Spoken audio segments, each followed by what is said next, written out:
Graças a Deus. Meus irmãos, a paz do Senhor. Como é bom nós estarmos reunidos na casa de Deus nessa noite como igreja, a fim de adorar e bendizer ao nome do Senhor nosso Deus, a Ele que tem sido nosso auxílio, a nossa força e principalmente a nossa salvação. Deus é o dono dessa linda festa e já tem coroado esse culto com a sua glória. E eu me encontro extremamente feliz e alegre em poder estar aqui para cooperar com os irmãos na ministração da palavra de Deus. Que o Senhor continue abençoando esta igreja, que até a volta de Jesus Cristo as portas deste templo e deste campo permaneçam abertos para a glória do nome do nosso Senhor e Salvador Jesus Cristo, e as portas do inferno não hão de prevalecer contra a igreja do Senhor. Eu quero convidar os irmãos nessa noite a abrirem a sua Bíblia comigo na carta de Paulo aos Filipenses, capítulo 4.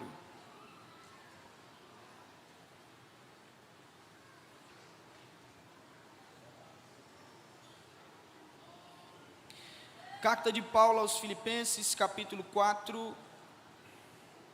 Nós vamos ler apenas o verso de número 4. E enquanto os irmãos vão localizando, que Deus continue abençoando a todo o campo de Lagoinha, na pessoa do meu querido amigo pastor Paulo Queiroz. Deus te abençoe, juntamente com toda a sua comitiva de obreiros, pastor Alcides, pastor Macário, pastor Irineu. Deus abençoe os irmãos, todos os obreiros. Deus os abençoe em nome de Jesus. Deus abençoe minha querida esposa, irmã Larissa, obrigado por estar aqui. Meu querido amigo Marcos Vinícius, esposa Amanda, Deus te abençoe. Irmã Anne, Deus abençoe em nome de Jesus. Filipenses capítulo 4, versículo de número 4, a palavra do Senhor diz assim: alegrai-vos sempre no Senhor, e novamente vos afirmo, alegrai-vos. Será que nós conseguimos ler novamente esse verso que diz: alegrai-vos sempre no Senhor, e novamente vos afirmo, alegrai-vos. Podei vos assentar, irmãos.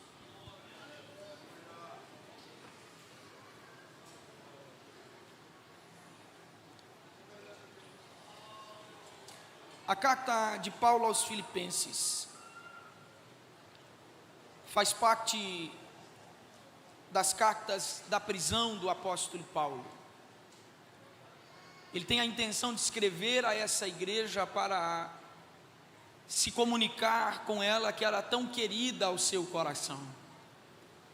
Tendo em vista que Paulo iniciou a igreja em Filipenses em meio à sua segunda viagem missionária, quando em Atos dos Apóstolos ele passa por Filipos, quando em Atos dos Apóstolos capítulo de número 16, do versículo 9 ao 40, diz que em uma noite, diz Paulo, que ele sonhou que um varão lhe rogava dizendo: passa a Macedônia.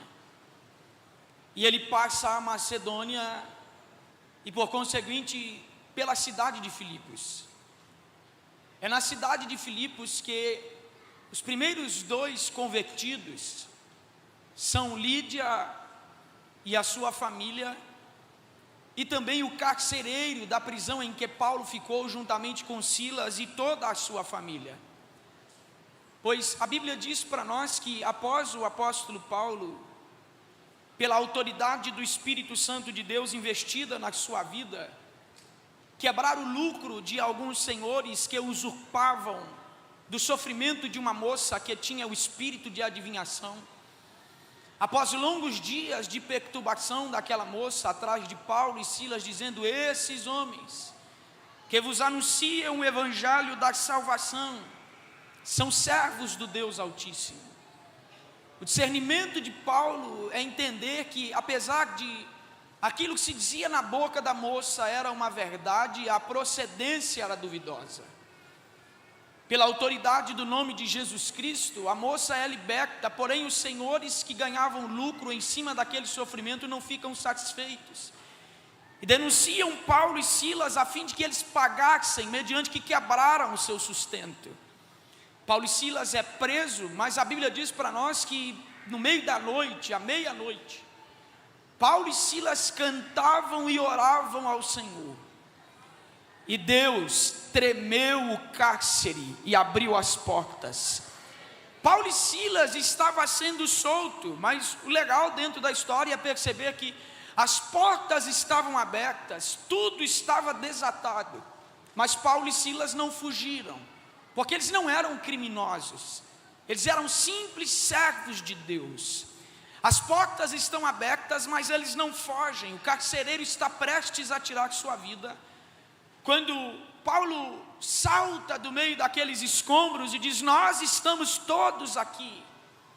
E ele diz: o que farei para ter também esta mesma graça que você diz? Ele diz: crê no Senhor Jesus Cristo e serás salvo tu e a tua casa. Lídia, a vendedora de púrpura da cidade de Tiatira, que estava em Filipos naqueles dias, juntamente com o carcereiro, são os primeiros crentes naquela cidade que se inicia a igreja do Senhor na cidade de Filipos. É óbvio que com o passar dos anos, a igreja do Senhor se desenvolveu, e agora aproximadamente 10 anos depois, Paulo está escrevendo a igreja em Filipos. Paulo está escrevendo a comunidade que se estabeleceu, que começou apenas com 2 famílias, para trazer a eles a sua alegria, seu contentamento, as suas orientações. Quando Paulo está escrevendo a carta aos Filipenses, há um sentimento de alegria, mas não uma alegria comum, uma alegria, se é que eu posso definir assim, extraordinária, que radia e que salta da carta que Paulo escreve aos Filipenses. Paulo está escrevendo essa carta em aproximadamente 61, 62 depois de Cristo, não em um contexto muito bom, não em um contexto muito feliz, muito menos alegre. Embora a pena na sua mão esboce um coração alegre para a igreja de Filipos, as suas circunstâncias não são das melhores. Paulo estava preso em prisão domiciliar, quando ele está escrevendo essa carta aos Filipenses. Ele estava preso em seu aprisionamento domiciliar em Roma, e a igreja em Filipos, sendo extremamente generosa com o ministério do apóstolo Paulo, havia recolhido e reunido uma generosa oferta e enviado para ele por meio de Epafrodito. E nós vamos perceber em Filipenses capítulo de número 2, versículo 25 ao 30, que Epafrodito quase morreu nessa missão, de levar essa oferta para Paulo em Roma. Mas essa igreja mandou essa oferta na intenção de cuidar do apóstolo Paulo, pois essa prisão domiciliar, todos os gastos, não eram custeados pelo governo. Não é como hoje, que muitos, até no nosso país, dizem assim: não, eu vou cometer um pequeno delito, porque eu quero ser preso para comer, beber e dormir de graça nas custas do governo. Em Roma era diferente. Em Roma, quando se estava em um aprisionamento domiciliar, quem tinha que pagar as contas era o preso. Quem tinha que pagar a sua alimentação era o preso. Quem tinha que pagar, muito provavelmente, o aluguel da casa era o preso. E Paulo não estava nas suas melhores condições financeiras, mas a igreja reúne essa generosa oferta e manda para Paulo, a fim de que por um período de tempo ele tivesse suprimento das suas necessidades. E Paulo está escrevendo esta carta aos Filipenses justamente para poder agradecer aos irmãos por esse cuidado, por esse amor e por esse zelo. Portanto, diferentemente de outras cartas do apóstolo Paulo, a carta aos Filipenses não trata de problemas internos como Paulo trata na carta de 1ª a 2ª aos Coríntios. Paulo também não faz na carta aos Filipenses um grande tratado teológico como em Romanos, apesar de no capítulo de número 2, a partir do versículo de número 1, Paulo orientar aos irmãos para que o nosso coração proceda assim como o coração de Cristo Jesus, que ele, sendo Deus, não teve por usurpação ser igual a Deus, mas aniquilando-se a si mesmo se tornou homem, e sendo homem foi servo e servo obediente até a morte, morte de cruz. E tudo isso ele fez não por obrigação, mas por amor à sua missão. Paulo também trata no capítulo de número 3 algumas questões contra os judaizantes. Essas são pelo menos 2 questões teológicas que Paulo trata na carta aos Filipenses. Em segundo lugar, Paulo trata assim, em partes de um problema interno, acerca de duas irmãs, Sintique e Evódia, que estavam brigadas. E ele diz: voltem à comunhão inicial, para que assim proceda bem as vossas vidas. Mas o intuito geral da carta é agradecer aos irmãos e os encorajar a permanecer firmes na fé, alegres, contentes e satisfeitos com Cristo Jesus, o Senhor da nossa alma. É até interessante nós percebermos essa questão de alegria na carta aos Filipenses, pois Paulo usa essa carta para relatar as suas circunstâncias e encorajar aos irmãos a permanecerem sempre alegres no Senhor. É por isso que, se você pegar os breves 4 capítulos da carta aos Filipenses, se você pegar uma caneta ou um marca-texto ou algo parecido, e todas as vezes que você lê palavras como alegrem-se, regozijem-se, jubilem-se, alegrai-vos, os irmãos irão perceber que estas expressões, elas totalizam pelo menos quase um pouco mais de uma dezena em toda a carta aos Filipenses. Paulo vira e mexe, virando de um capítulo para o outro. Ele tem a intenção de dizer aos irmãos: alegrem-se no Senhor, regozijem-se no Senhor, jubilem-se no Senhor, estejam contentes com o Senhor, estejam satisfeitos com o Senhor Jesus Cristo. Chega até a ser um pouco difícil, quando nós lemos a carta aos Filipenses, acreditar que Paulo realmente estava preso, passando por privações. Chega até a ser um pouco difícil a gente acreditar que Paulo realmente estava preso, porque o seu discurso é extremamente alegre, satisfeito. Não é um discurso demagogo, de alguém que quer parecer bonitinho para a igreja aos Filipenses. Ele estava vivendo essa alegria na prática.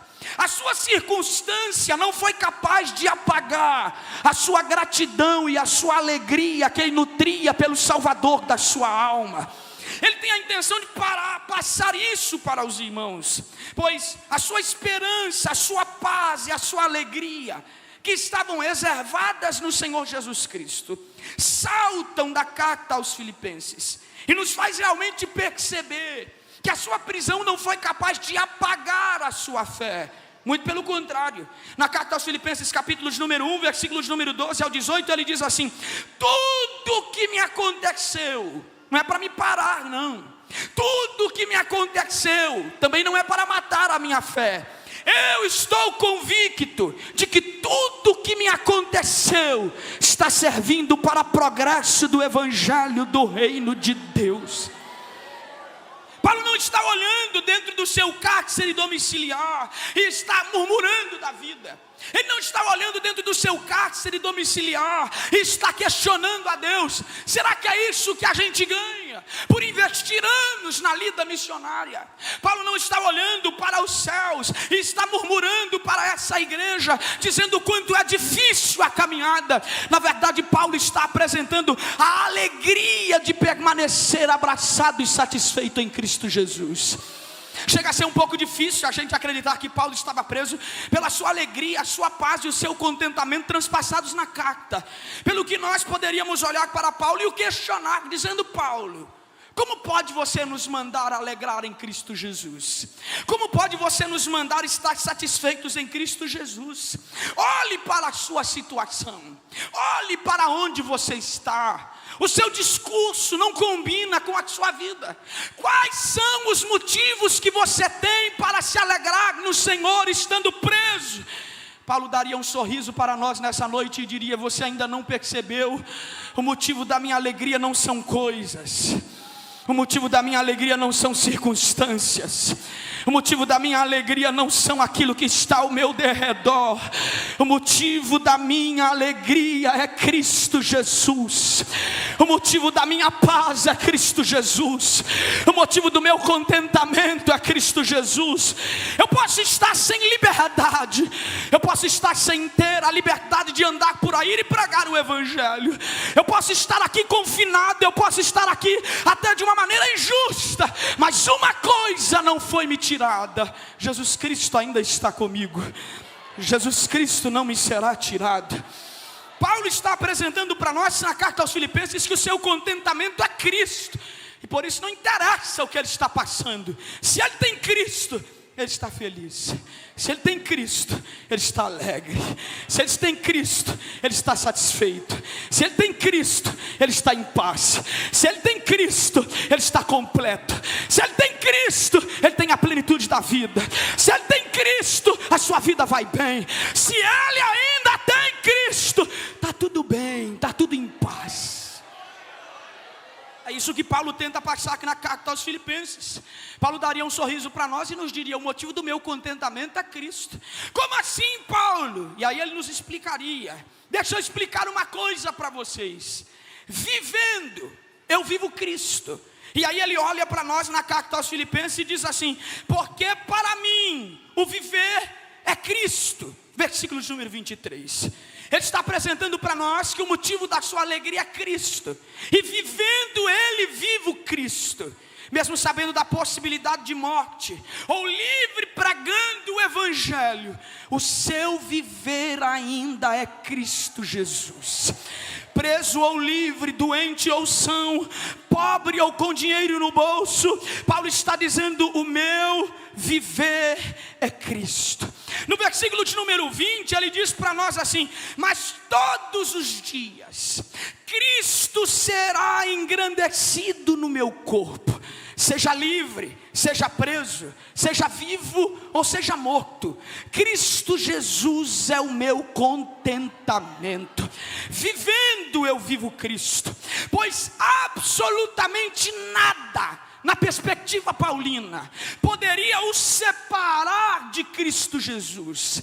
E o seu amor que foi derramado no seu coração.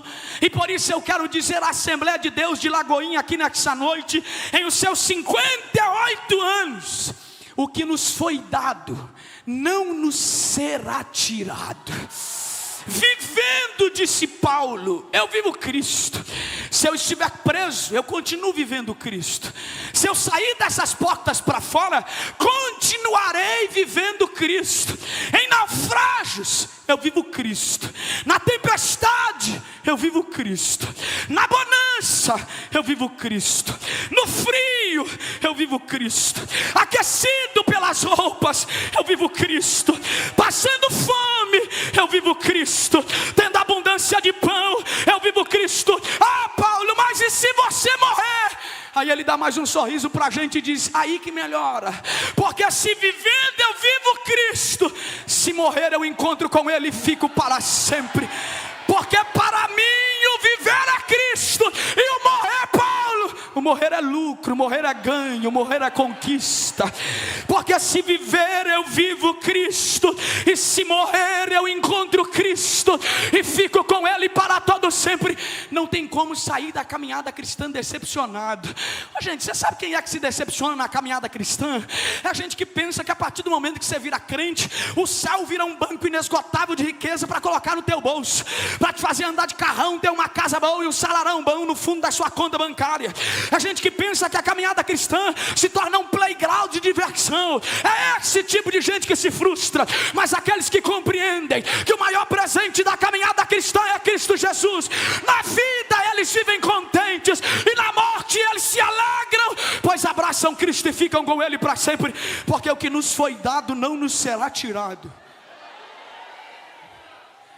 Eu tenho uma pergunta a fazer aos senhores aqui nessa noite. Quem terá a capacidade de nos separar do amor de Deus em Cristo Jesus? Quem tem a capacidade de nos retirar dos braços do nosso Salvador? Se nós eliminarmos a questão do pecado, Paulo responde para nós na carta aos Romanos capítulo 8, a partir do versículo de número 31, ele diz assim: a que conclusão pois chegamos diante desses fatos? Se Deus é por nós, quem será contra nós? Aquele que não poupou o seu próprio filho, mas o entregou por todos nós, como não nos concederá juntamente com ele gratuitamente todas essas demais coisas? Quem poderá trazer alguma acusação contra os escolhidos de Deus? Pois é Deus quem os justifica. Quem quem os condenará? Foi Cristo Jesus que morreu, e mais, Ele ressuscitou dentre os mortos, está à direita de Deus, e também intercede a nosso favor. Quem nos separará do amor de Cristo? Será a tribulação ou a ansiedade, a perseguição ou a fome, a nudez, o perigo ou a espada? Como está escrito: por amor de ti somos entregues à morte todos os dias, fomos repontados como ovelhas para o matadouro. Contudo, em todas essas coisas somos mais do que vencedores por meio daquele que nos amou. Portanto, eu estou seguro de que nem a morte, nem a vida, nem os anjos, nem os demônios, nem o presente, nem o futuro, nem quaisquer poderes, nem a altura, nem a profundidade, nem qualquer outra criatura poderá nos separar do amor de Deus. Um toque no ombro de alguém que está ao seu lado e diga: o que nos foi dado não nos será tirado. Alegre-se.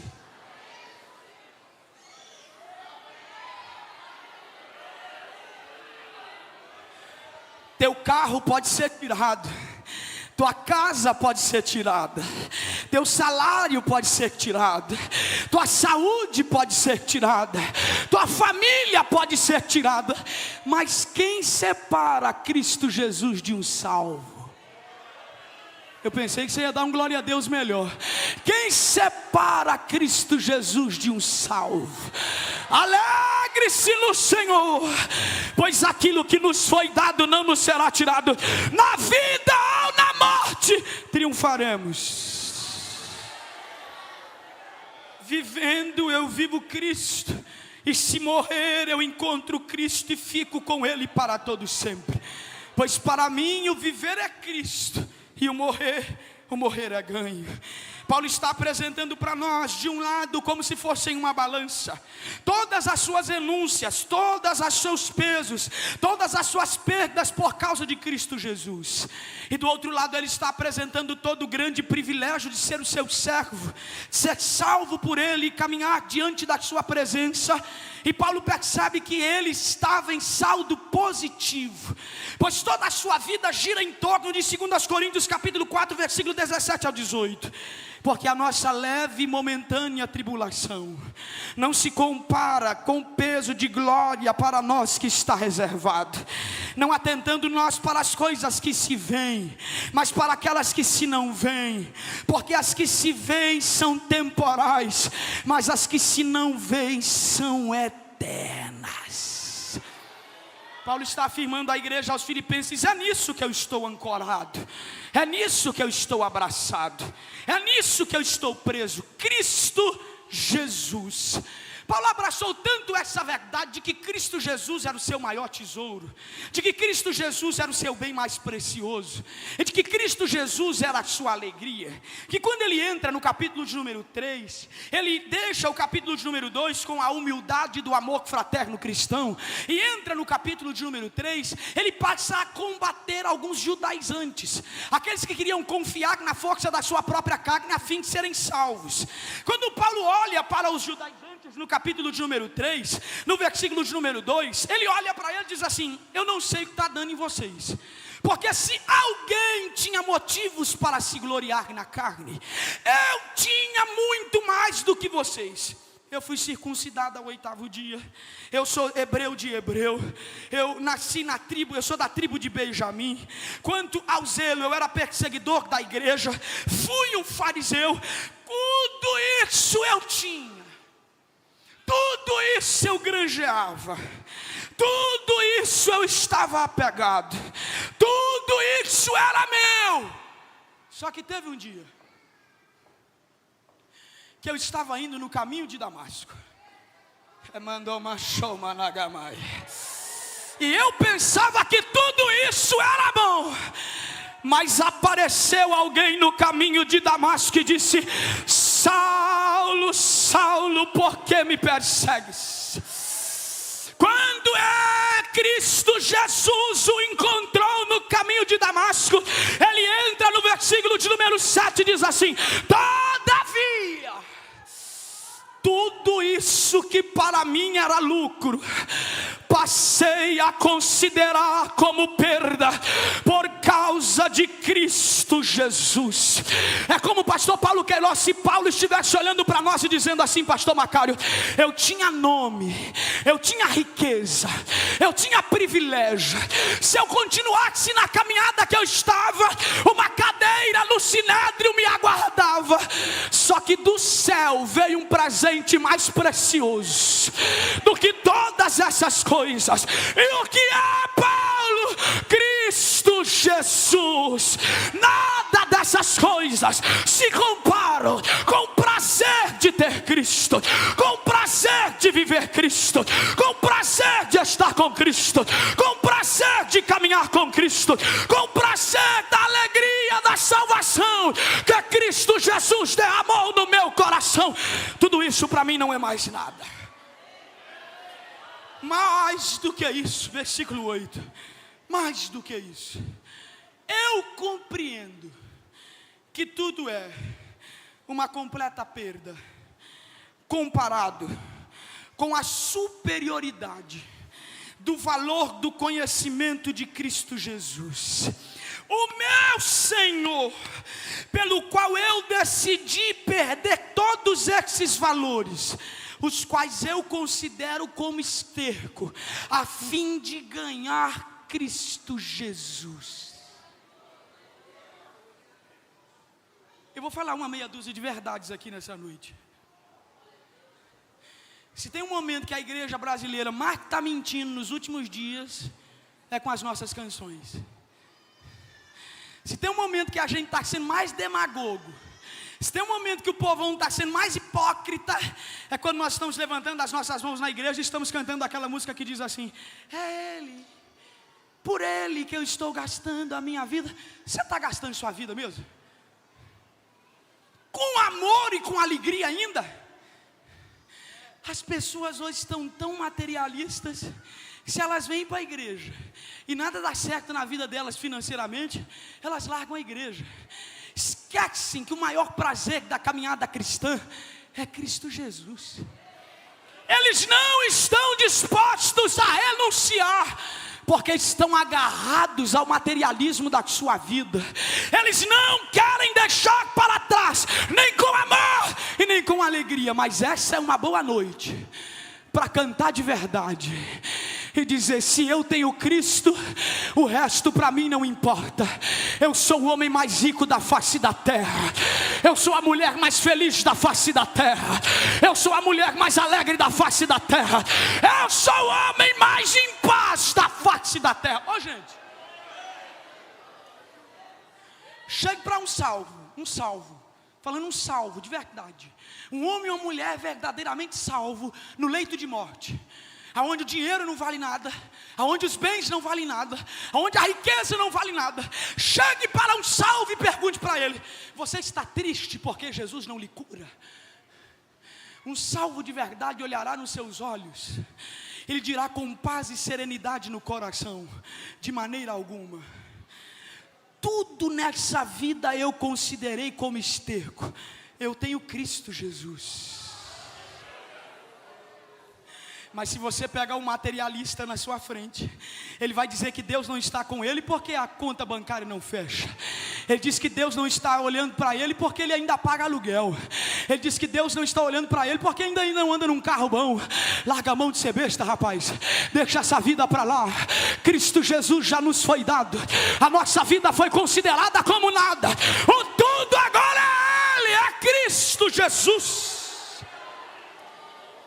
Eu passei a considerar a minha antiga vida como nada. E agora eu estou fazendo uma coisa. Para mim, não interessa nem o que eu renunciei.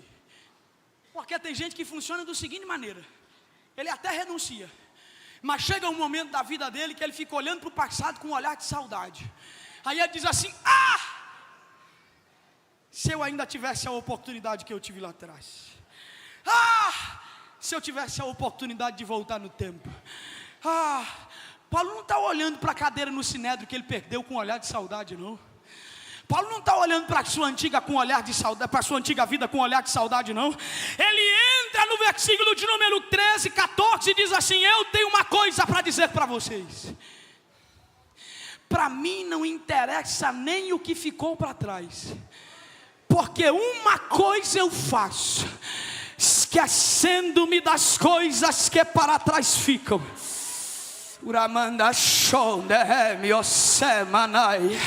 Avanço para as que estão adiante de mim, a fim de ganhar o prêmio da soberana vocação divina em Deus, em Cristo Jesus. Sabe o que é que Paulo está dizendo? A minha antiga vida não me interessa, porque tem gente que fica olhando para o Egito com um olhar de saudade, os tempos áureos no samba, os tempos áureos no crime, os tempos áureos de uma vida pregressa.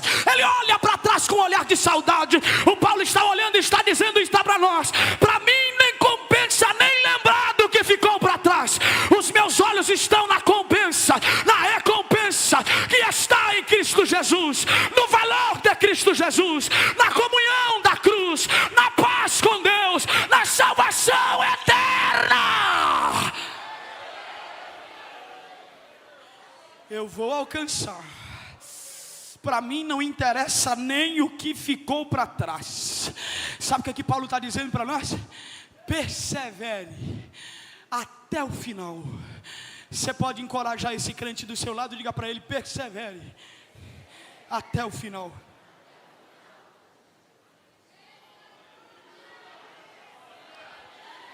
Mandou uma showmanai. Ela me dore me calashu me revar. Porque a recompensa, irmã Lariete, não está para quem para no meio do caminho. A recompensa não está para quem volta para trás. A recompensa está para quem caminha até o final, chorando ou gemendo, em lágrimas ou em alegria. A recompensa está para quem chega até o final. E deixa eu dizer uma coisa para você. Hoje, aqui em Belo Horizonte, teve uma corrida, a volta internacional em meio à Lagoa da Pampulha. Tem um top lá, o top 3 é o melhor, mas eu acho que vai até o 10, até os 20º colocados. E só esses ganham o prêmio. Mas na caminhada cristã, não interessa quem chegou primeiro. E não interessa quem vai chegar para o último.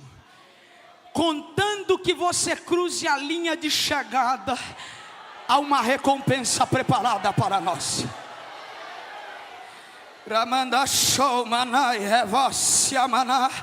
Na caminhada da fé, todos hão de conquistar o prêmio. Em Hebreus capítulo de número 12, o escritor anônimo aos Hebreus disse para nós assim: corra com perseverança a carreira que lhe está proposta. O Paulo, queridos obreiros, foi correndo com perseverança até onde que deu. Quando ele está escrevendo a sua segunda carta a Timóteo, ele já está no corredor da morte. Ele sabe que dali ele não volta mais com vida. Aí quando ele percebe que a caminhada já estava acabando para ele, ele também não canta um cântico de derrota em 2 Timóteo capítulo 3, versículos 7 e 8 não. Ele canta um cântico de vitória. Ele olha para Timóteo e diz assim: Timóteo, o meu ministério está ficando por aqui, mas uma coisa eu digo para você: combati o bom combate, mas a minha fé ainda está guardada aqui, Timóteo. Meu Deus do céu. E eu digo para você mais uma coisa, Timóteo: eu não tenho nada para levar desse mundo, eu não tenho nada para poder levar daqui, e nada eu tenho mais de esperar daqui. Paulo, o que é que você tem então no final da carreira? Agora me está reservada a coroa da vida, que o Senhor, o justo juiz, me dará naquele dia, não somente a mim, mas todos quanto amam e aguardam a sua vinda. Persevere, persevere, persevere, persevere, persevere. Não pare. A nossa recompensa está no céu, não está aqui. Persevere. Não pare. Pregador, mas e se morrer alguém que eu amo muito? E se eu perder alguém da minha família que eu amo muito? Chore o luto com muita tristeza, enxugue as suas lágrimas, mas continue a caminhada, não pare. Pregador, mas e se tudo der errado na minha vida? E se a crise financeira chegar? E se as coisas apertarem para mim? Deposite a tua confiança no Deus Jeová Jireh. Aperta o cinto no teu correão e não pare a tua caminhada. Persevere. Pregador, mas e se eu perder tudo que eu tenho? E se tudo se acabar? Levante do chão, sacode a poeira, continue a caminhada e persevere.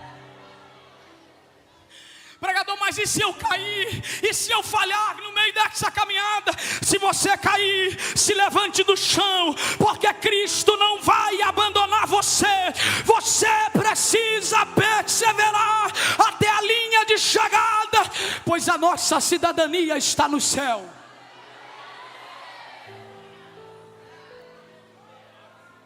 De onde virá a nossa redenção? Persevere. Persevere um pouco mais.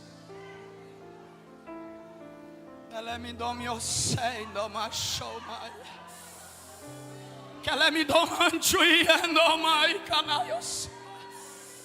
O tesouro da caminhada cristã você já tem, que é Cristo Jesus.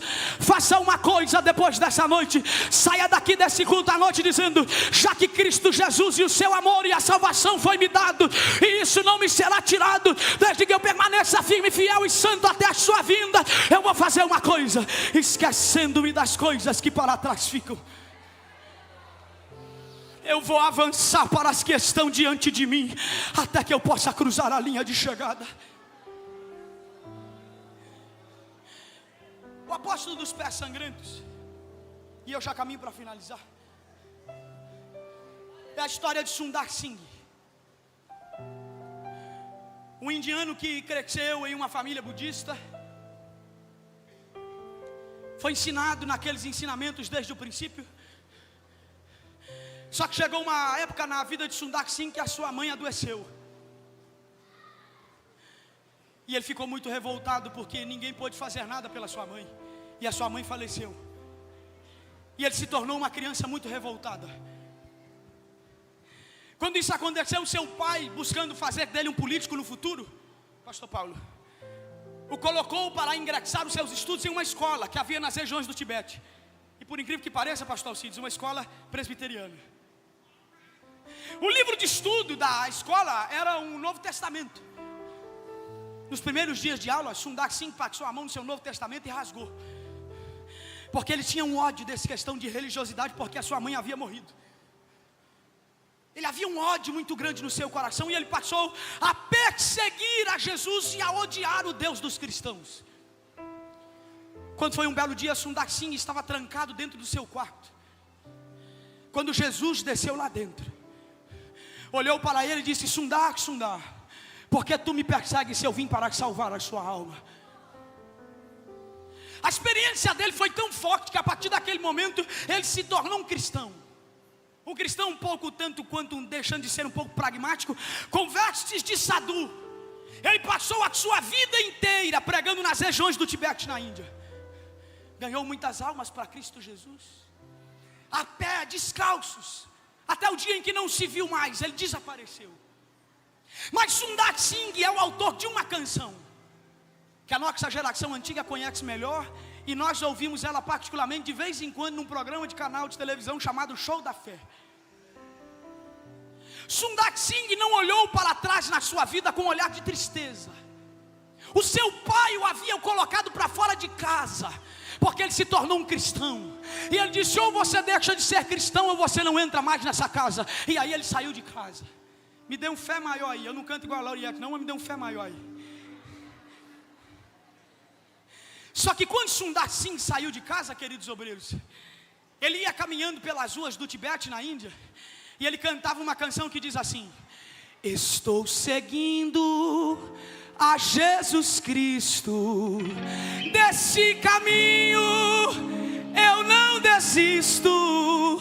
Atrás o mundo, Jesus à frente, Ele é o guia onipotente. Atrás o mundo, Jesus à frente, atrás não volto, não volto não.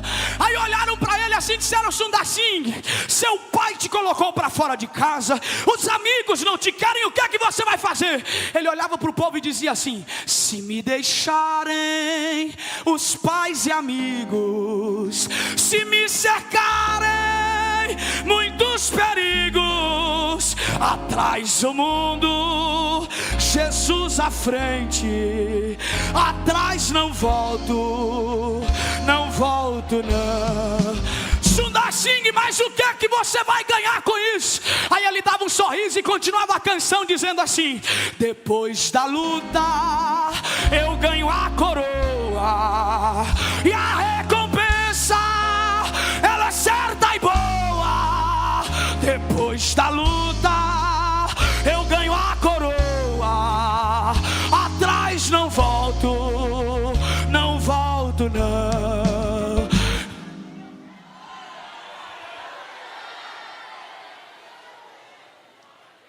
Eu vou finalizar.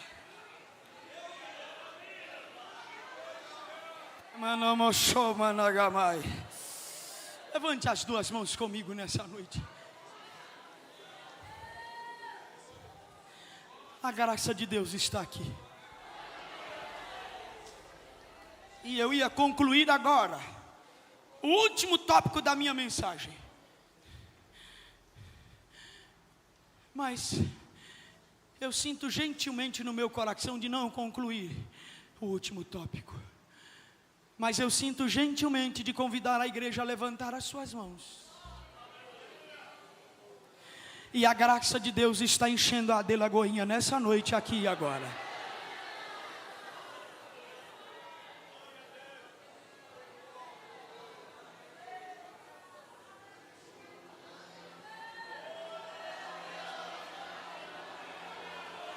Há um cântico novo sendo colocado na tua boca agora.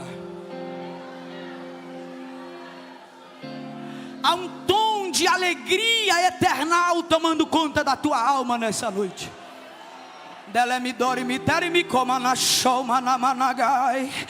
Há um tom de alegria celeste penetrando os teus lábios agora.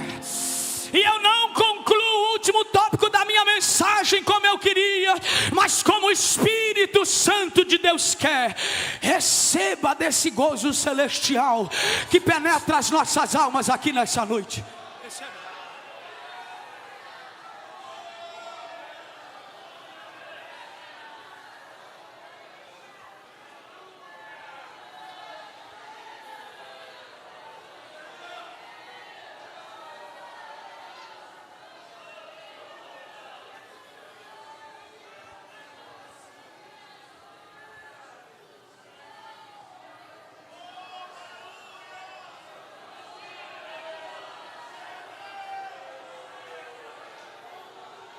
Ele está fortalecendo as mãos cansadas.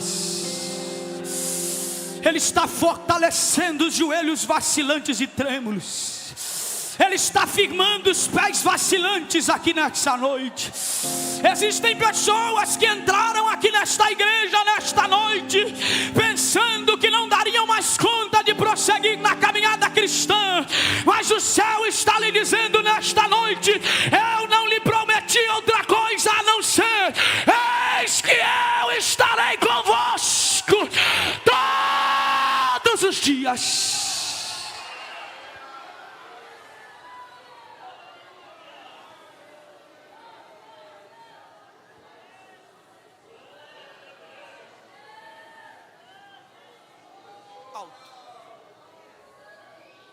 Mais alto que você puder.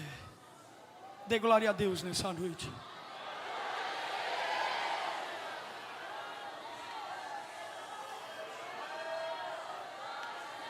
Oh.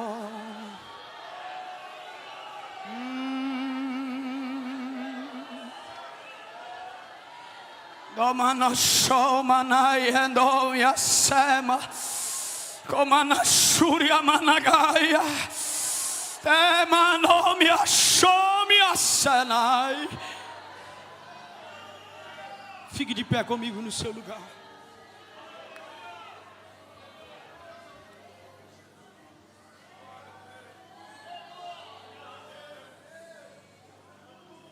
Aonde está a primeira pessoa?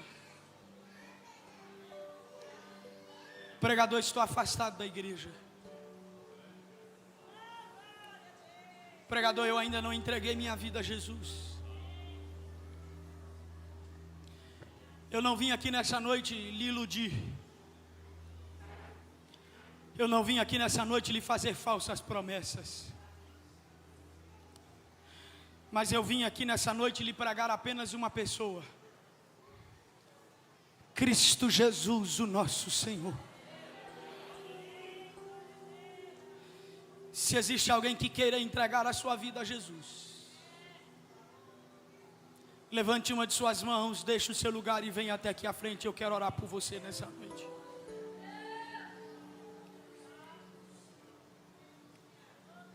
Você que diz: eu quero fazer da minha vida um nada hoje. Tudo que eu tenho eu quero considerar como perda, a fim de possuir toda essa alegria que Paulo tinha em Cristo Jesus em Filipenses. Eu quero orar por você nessa noite, moça. Eu quero orar por você nessa noite, meu rapaz. Você que quer entregar a sua vida a Jesus. Você que estiver na galeria. É Cristo Jesus quem lhe chama nessa noite. É Cristo Jesus quem está te chamando. Aonde está a primeira pessoa que queira se entregar a Jesus nessa noite? E haverá uma mudança nos seus pensamentos, nas suas emoções e na sua prática de vida. O dinheiro não pode preencher a sua alma. Os bens materiais não podem te dar paz eterna. Só Jesus Cristo pode. Só Jesus Cristo pode. Aonde está você que queira entregar a sua vida a Jesus? O meu tempo está findando, mas eu quero insistir com você ainda. Aonde está você que queira entregar a sua vida a Jesus? Vem depressa, porque essa é a noite oportuna que fez o Senhor. Talvez você pensou que só vinha para poder se alegrar com essa igreja pelos 58 anos. Talvez você só pensou que vinha aqui para ver um cantor e para ouvir uma mensagem. Mas o céu falou ao seu coração nessa noite. Jesus está batendo a porta do teu coração nessa noite e está lhe dizendo: se atentamente ouvires a minha voz, não endureçais o vosso coração. Mas se abrires a porta, eu entrarei e cearei contigo, e tu cearás comigo nessa noite. Tem uma vida aqui na frente. Eu pensei que vocês iam dar um glória a Deus melhor. Aonde está a segunda pessoa? O céu está chamando você nessa noite. Está na hora de você deixar esses vícios. Está na hora de você deixar o mundo do crime para trás. Está na hora de você deixar esta vida regressa para trás. Está na hora de você abraçar Cristo Jesus. Está na hora de você deixar aos pés da cruz os teus vícios, as suas dores, os seus pecados. Talvez você está aqui nessa noite e você diz assim: não, eu acho que eu nunca vou dar conta de vencer os vícios. Traga para cá nessa noite. Se você tiver no teu bolso um maço de cigarro, se você tiver no seu bolso os vícios que você está pronto para usar a sair daqui, traga aos pés do altar e Cristo vai mudar a tua vida hoje. Onde está a terceira pessoa?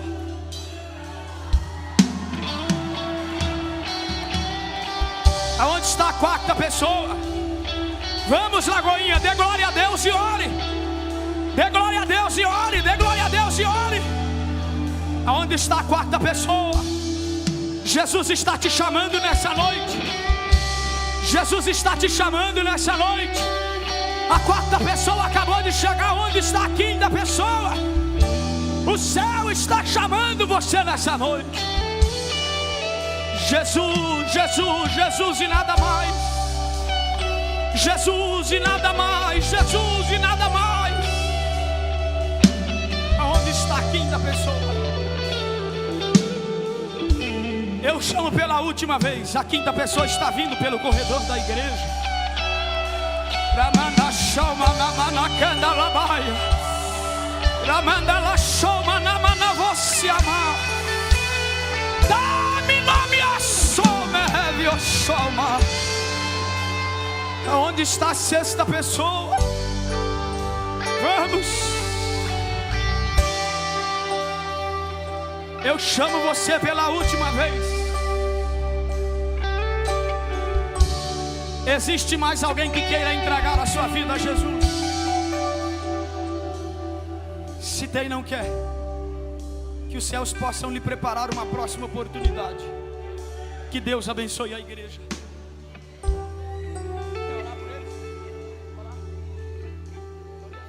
Deixa eu só orar por eles então rapidinho.